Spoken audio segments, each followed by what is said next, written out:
intalti takkaa fi gurbaan tokko kophaa waliin bahanii mana walitti gaccufannaan achi booda waan uumamu tilmaamuun nama hin dhibu. Obboleeyyan kiyya, intalti dubraa takkaa fi gurbaan dardaraa tokko kophaa waliin baanaan sadaffaan isaanii shayxaana akka taatee rasuuli rabbii sallallahu alaihi wasallama nu himan. Ilmi namaa yeroo nama keessa jiraatu qaanfachuun mala. Yeroo nama keessa jiraatu sodaan rabbiitillee namatti dhageemti. Garuu yeroo kophaa bahee dukkana keessatti faa shayxaanni sitti hasaasee dogongora hedduu keessa si naqa.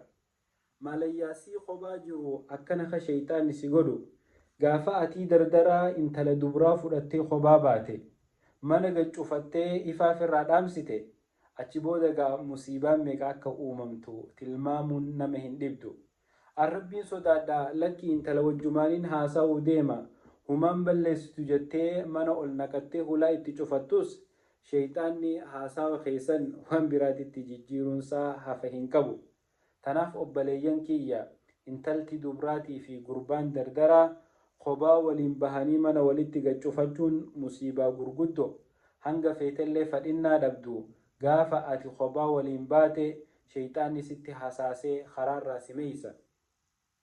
حديث عمر بن الخطاب الرأودي فمخيستي رسول ربي صلى الله عليه وسلم أكنجان ألا لا يخلون رجل بامرأة إلا كان ثالثهما الشيطان رواه ابن حبان والحاكم.